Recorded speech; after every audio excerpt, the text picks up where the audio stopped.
터키 이스탄불에 가면은 하기야 소피아라는 슬픈 역사를 가진 비잔틴 양식의 교회당이 있습니다.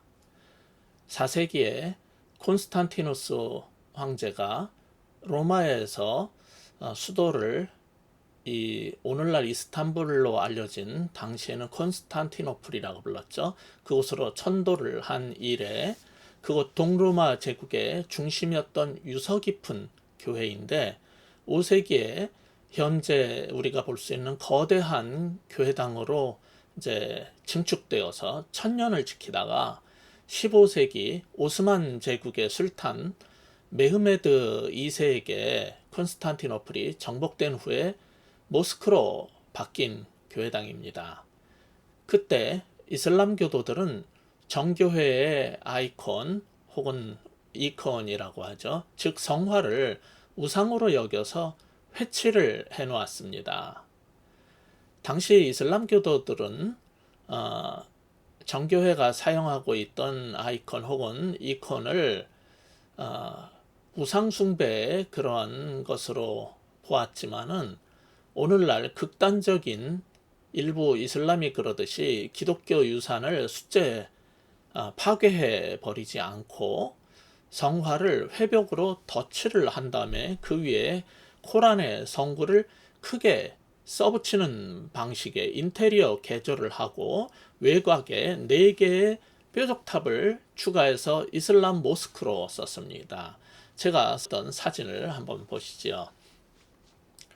그런데 20세기 초에 들어서 1935년경에 터키 정부는 그것을 박물관으로 삼았고 회벽으로 덧칠해 놓았던 교회 당시에 1000년 전에 그 성화를 복원해 가지고 기독교회 시절에 그 영광스럽던 모습의 일부를 볼 수 있게 해줬어요. 제가 한 15년 전에 그곳에 가서 금으로 그린 예수님 벽화를 보았는데 얼마나 장엄하고 감동을 주는지 오랜 시간이 지났는데 아직도 제 뇌리에 아로 새겨져 있습니다. 언젠가 다시 또 한번 가보고 싶은 곳 중에 하나입니다. 안타까운 것은 작년에 터키의 에르도안 대통령의 지시로 그것이 다시 모스크로 만들어졌다는 겁니다. 다시 뒤바뀌었다는 겁니다. 그런데 이슬람뿐 아니라 종교개혁 때도 개신교도 중에 일부에서는 이 개혁주의자들이 로마 가톨릭의 성상과 성인 숭배를 우상 숭배로 여겨가지고 교회 안에 성화와 상징 같은 여러 조각품들을 다 치워버린 적이 있습니다. 우리 개신교에서는 십자가를 사용하고 있는데 상징으로 예수 그리스도의 대속적 죽음의 상징으로 십자가를 사용하고 있는 로마 가톨릭 교회의 십자가하고 어떻게 다른지 아십니까? 로마 가톨릭 교회는 십자가 위에 못 박히신 예수님의 형상을 그대로 뒀는데 우리 개신교는 그걸 떼버리고 그냥 단순한 십자가만 사용한다는 것입니다. 그러나 거기서 멈추지 않고 우리나라의 보수 기독교계 일각에서는 예를 들자면 뭐 예수교 장로회 합동측 같은 데에서는 그 십자가마저 우상 숭배의 그런 성향을 보일 수 있으니까 예배당 안에서는 다 떼어버릴 것을 촉구하기도 했었죠. 하지만 여전히 대부분의 개신교는 십자가를 우리의 믿음의 상징으로 사용하고 로마 가톨릭 교회는 예수님이 달려있는 십자가와 성상을 쓰면서 동방 정교회는 또 이콘이라 하는 그 성화를 여전히 쓰고 있는 겁니다. 그들은 그런 성화를 우리와 달리 왜 쓰느냐면은 한 1000년 전에 동방 기독교회였죠. 그러니까 동로마 제국의 그러니까 로마 서방의 기독교회가 아니라 그리스 정교회가 있었단 말이에요. 거기서 출발한 교회들이 그래서 그것을 우리는 동방 기독교회라고 그러는데 즉 정교회는 오랜 논쟁 후에 많은 그 목회자들이 모여서 공의회를 통해 가지고 이콘이나 성화 이런 것은 우상 숭배가 아니라 그 우리의 믿음을 공경의 표현이고 신앙생활에 도움이 되는 상징물로 오늘날 우리가 생각하는 십자가처럼 그렇게 최종 정리했기 때문에 그렇게 정교회는 뭐 동방 정교회나 러시아 정교회나 모든 그런 정교회들은 서방 로마 가톨릭 빼고는 전부 그것을 성화를 많이 사용하고 있는 겁니다. 그렇게 이제 결정을 하게 된 신학적인 이유는 뭐냐면은 구약에서는 볼 수 없는 영이신 하나님이셨는데 그분이 몸을 입고 성육신해서 예수님으로 오셔가지고 우리로 하여금 보고 듣고 만지게 해주셨다는 사실에 기초해서 그런 결정을 내린 겁니다. 굉장히 신학적인 결정을 나름대로 한 것입니다. 물론 예수님의 성화뿐만 아니라 사도나 성인들, 위대한 믿음의 사람들의 그림도 보면은 그분들의 얼굴 뒤에도 다 둥근 금빛 후광을 표현해 놓은 것을 여러분은 볼 수 있을 것입니다. 이처럼 예수님과 사도의 이콘에 후광을 그려놓은 것은 성도들이 하나님의 영광 보기를 사모했기 때문일 겁니다. 여러분이 아셔야 될 것은 오늘날과 달리 초기 기독교회의 그 당시에 2000년 전, 1500년 전 사람들은요, 대다수가, 물론 뭐, 종교개혁 때도 마찬가지입니다. 대다수가 글을 몰랐어요. 일반 교인들은, 서민들은 글을 읽을 수가 없었어요. 그러니까 성경이나 신학서적을 읽을 수 없었고, 오늘날처럼 유튜브로 수많은 설교나 신앙에 도움 받을 수 있는 걸 볼 수가 없던 시절 아닙니까?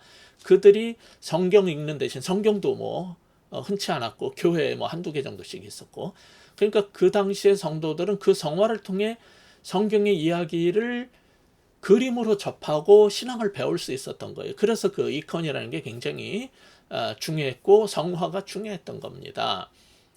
특히 기독교가 이제 콘스탄틴 황제에 의해서 국교가 되기 전에 핍박당하면서 신앙생활을 하던 초대교회 성도들은 무엇을 제일 사모했을 것 같아요? 당시 사회가 각종 탐욕으로 썩고 부패했는데 그 세상을 심판해 주시고 우리 성도들을 이렇게 억울한 죽음을 당하게 핍박하는 이 세상 권력자들을 심판하러 다시 오실 심판자이신 예수 그리스도의 영광을 그들은 가장 사모했어요. 그래서 오래된 교회에 가보면 그 돔 천장에 그려진 예수님의 그림에는 하늘 보좌에 영광 가운데 좌정하고 계신 만유의 주제 판토크라토스, 그리고 또 심판하러 다시 오실 재림주의 모습으로 다 그려놨습니다. 그런 천장화를 보면은 마태복음 24장 30절이 떠올라요.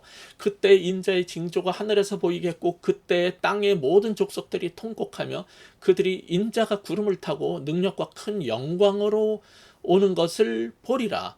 마태복음 25장 31절에도 이런 말씀이 있어요. 인자가 자기 영광으로 모든 천사와 함께 올 때 자기 영광의 보좌에 앉으리니. 그런데 영광의 보좌에 좌정하시고 큰 영광 가운데 오실 주님의 그 영광은 재림 때 갑자기 받게 된 것이 아닙니다. 사실 그 영광은 이미 땅에서 공생애를 사실 때 받으셨던 영광이에요. 그것을 사도 베드로는 오늘 본문 11절에서 이렇게 말합니다. 11절 보세요. 그 받으실 고난과 후에 받으실 영광.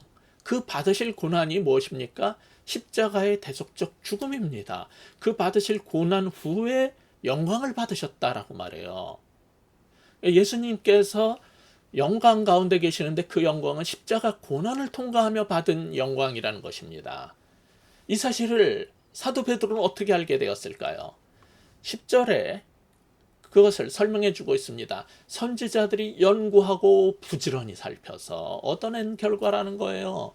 부지런히 연구하고 살펴서 얻어낸 결과라는 이 표현은 오늘날에도 우리가 신학을 해야 할 이유가 무엇인지를 보여주고 우리 성도들이 왜 성경 공부를 성실하게 해야 하는지 그 이유를 보여줍니다.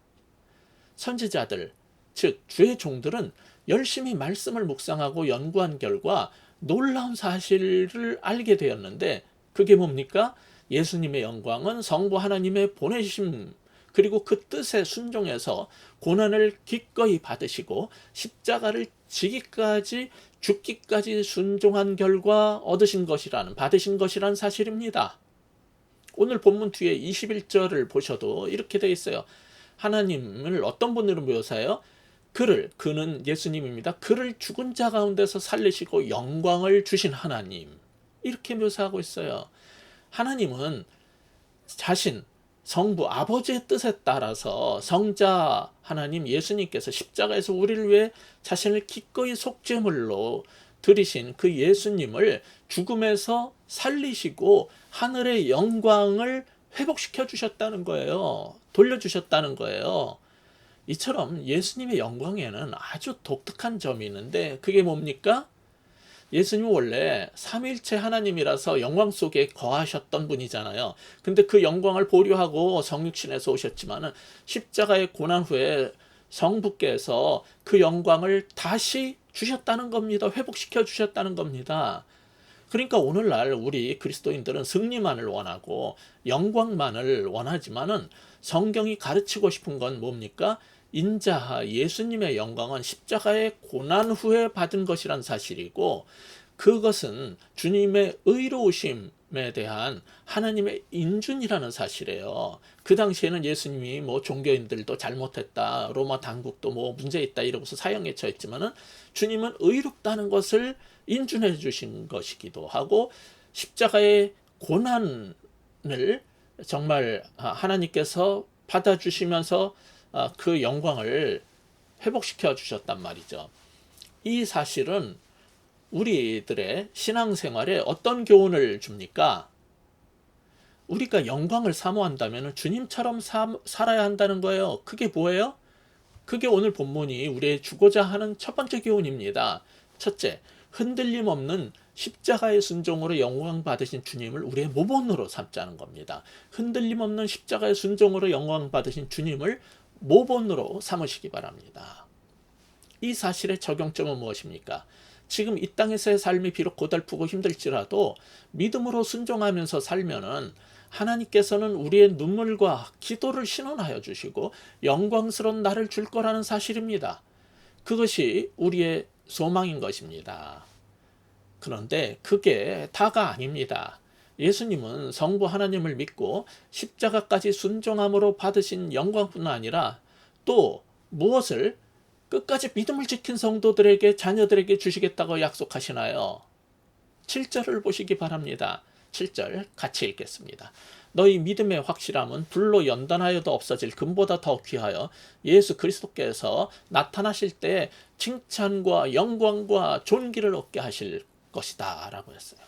예수님께서 성부 하나님으로부터 받으신 영광을 우리와 함께 공유하실 뿐만 아니라 그런 자신과 같은 믿음으로 사는 사람들에게는 칭찬과 영광과 존귀를 얻게 해주시겠다는 겁니다. 그러므로 우리는 그리스도를 위해 오늘 우리가 잠시 처한 이 고난을 피하지 말고 믿음을 지키며 즐거이 통과해내야 할 것입니다. 4장 13절에서도 이렇게 말하죠. 오히려 너희가 그리스도의 고난에 참여하는 것을 즐거워하라. 이는 그의 영광을 나타내실 때 너희로 즐거워하고 기뻐하게 하려 함이라.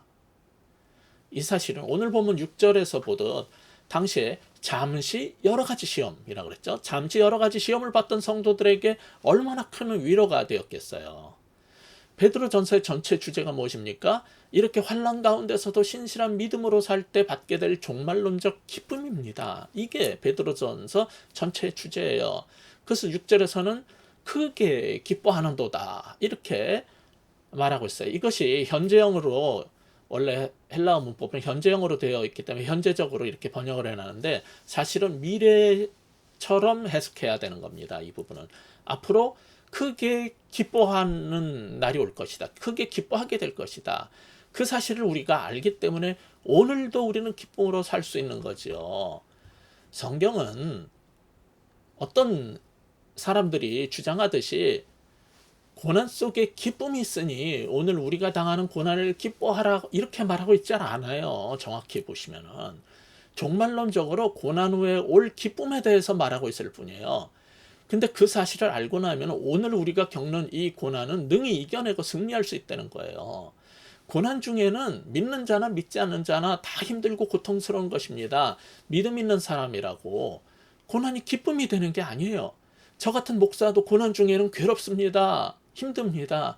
그러나 그것을 6절에 의하면 뭐라고 말해요? 잠깐 근심이라는 거예요. 잠깐 근심 혹은 잠깐의 슬픔, 이것은 짧은 시간을 말하는 게 아니라 영원과 관련된 종말론적 관점에서 볼 때 잠깐이라는 것입니다. 그러므로 신앙의 사람은 지금 겪고 있는 고난이 영원한 것이 아니라는 사실을 알고 앞으로 받을 진짜 영원한 영광에 비해서 그게 바로 잠깐이라는 사실을 확신하면서 이겨내야 하는 것입니다. 그럼 그리스도인들에게 시련은 어떤 일을 하는 걸까요? 우리의 믿음을 정련하고 온전케 하는 겁니다. 그래서 7절에 보면은 너희 믿음의 확실함이라는 표현이 나오잖아요. 너희 믿음의 확실함. 이 믿음은 참된 믿음, 그 베드로전서를 받았던 그 성도들의 믿음은 불시험을 통과하여 증명된 진실한 믿음이라는 거예요. 증명된 진실한 믿음. 그게 7절에서 믿음의 확실함 이렇게 번역한 거죠, 우리말에는. 그래서 영어 성경 NIV 같은 경우는 proven genuineness of your faith 이렇게 번역을 했어요.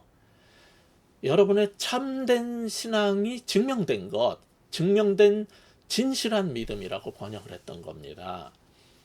믿음의 참됨은 또 고린도서 8장에 보면 사랑의 진실함 이런 표현하고 똑같은 방식인데, 믿음과 사랑은 모두 그 진실함과 참됨과 확실함을 증명하는 시간을 우리에게 허락한다는 거예요. 근데 7절은 여기서 멈추지 않고 더 놀라운 사실을 우리에게 가르쳐 줍니다. 여러분, 금광에서 캔 금광석을 고로라고 부르죠. 불가마에 넣으면요, 그 열기에 불순물은 다 녹아서 위로 뜨고 그것을 치우고 나면 순수한 금만 남습니다. 순금이죠, 그게. 그렇지만 그런 금도 마지막 날에 언젠가는 없어질 날이 온다는 거예요. 그런데 그 가운데서도 영원히 사라지지 않고 확실하게 남을 게 있는데, 그게 바로 우리 성도의 믿음이라고 7절은 가르쳐주고 있어요. 이처럼 고난 속에서 영원히 변치 않는 믿음을 지키는 성도들에게 주님은 자신의 영광을 공유할 뿐만 아니라 뭘 주신다고 했다고요? 칭찬과 영광과 존귀를 얻게 해주신다고 그랬어요. 그 약속을 주셨으니 우리 그리스도인들은 이 약속을 믿고 살아야 할 것입니다. 따라서 본문의 두 번째 오늘의 교훈은 무엇입니까? 흔들리지 않는 믿음은 칭찬과 영광과 존귀를 얻게 할 것이다 라는 사실을 알라는 거죠. 흔들리지 않는 믿음은 칭찬과 영광과 존귀를 얻게 할 것을 아시기 바랍니다. 그 사실을 알 때 우리는 이 세상이 주는 핍박과 환난 속에서도 신실하게 믿음을 지킬 수 있는 겁니다. 사도 베드로는 이 베드로전서 후반부인 5장에 가서 우리를 부르신 그리스도를 따르는 이런 믿음의 사람들에게 하나님께서 하신 약속을 다시 한번 상기시켜 줄 것입니다. 5장 10절을 제가 읽어드리겠습니다. 모든 은혜의 하나님 곧 그리스도 안에서 너희를 부르사 자기의 영원한 영광에 들어가게 하시니까 잠깐 고난을 당한 너희를 친히 온전하게 하시며 굳건하게 하시며 강하게 하시며 털을 견고하게 하시리라. 아멘. 하나님께서 우리를 굳건하게 붙잡아 주셔서 결국 주님 자신의 영원한 영광에 들어가게 그날까지 우리를 붙잡아 주실 거라고 반복해서 약속하고 계시는 거예요. 여러분, 아셔야 될 게 있어요. 성경은 신앙생활을 잘하면 영광이 우리 거가 될 거라고 가르치지 않습니다. 다만 재림 때 하나님은 자신의 영광을 우리와 공유하게 해주신다는 걸 우리가 이미 배웠잖아요. 마찬가지로 존귀와 영예, honor, 영어의 존귀와 honor도 원래 영광과 함께 전부 하나님께 속한 거예요. 다만 그는 이 세대에서 의의 삶을 산 자들에게 최후의 심판 때 우리를 그렇게 존중해 주시고 honor를 주시고 하나님의 영예에 참여하게 해 주신다라고 본문은 가르치는 겁니다. 이런 사실을 종합적으로 결론적으로 말한 게 9절입니다. 9절, 여러분 성경을 펴서 확인해 보세요. 믿음의 결국 곧 영혼의 구원을 얻음이라. 믿음의 결국 곧 영혼의 구원이라고 그것을 결론적으로 말하는 겁니다. 이런 신앙생활, 이런 믿음의 결국이 뭐예요? 믿는 우리가 받게 될, 신앙을 지키며 살 때 받게 될 이 모든 것을 한마디로 아우르는 것이 구원이에요. 성경이 말하는 구원은 단지 죄사함 받고 이 다음에 죽은 다음에 영원히 천당 가는 수준이 아닙니다. 하나님과 함께 세상을 다스리는 권세를 부여받고 하나님의 칭찬과 존귀와 영예에 참여를 하고 하나님의 영광을 공유케 되는 것까지, 이런 하나님 나라의 삶의 모든 것을 구원이라고 말하는 거예요. 그것이 구절이 말하는 결론적인 최종적인 선언인 것입니다. 그것을 이후에 계속 2장, 3장, 4장, 5장 계속 설명할 겁니다. 따라서 9절에서 영혼의 구원이라고 했다고 우리의 영혼, 몸과 구별되는 영혼만 구원받는다는 얘기가 아닙니다. 그리스도인은 육에 속한 사람이 아니라 바울 서신에 의하면 영에 속한 사람이라고 말하는 거하고 이게 똑같은 표현이에요. 영혼의 구원이라고 할 때 그것은 영에 속한 사람은 몸이 없는 사람입니까? 아니지요. 여기서 말하는 영혼의 구원이라고 할 때 영혼은 전인적인 영적 존재를 말하는 겁니다. 성경의 구원 혹은 부활은 항상 영과 육을 포함한 전인에 관한 것이기 때문입니다. 그러니까 성경이 말하는 구원은 어떤 사람이 전도를 할 때 그 교리를 이해가 했다고 동의를 하고 따라서 영접 기도를 하면 즉시 먹을 수 있는 3분 컵라면 같은 게 아닙니다. 환난과 핍박 속에서 믿음을 지키면서 평생을 살아내는 사람에게 주시는 약속이란 말이에요. 따라서 오늘 본문의 마지막 교훈은 무엇입니까? 셋째로, 흔들리지 않는 믿음만이 우리를 구원에 이르게 할 것을 알라는 겁니다. 흔들리지 않는 믿음을 보이는 사람만이 구원에 이르게 됩니다.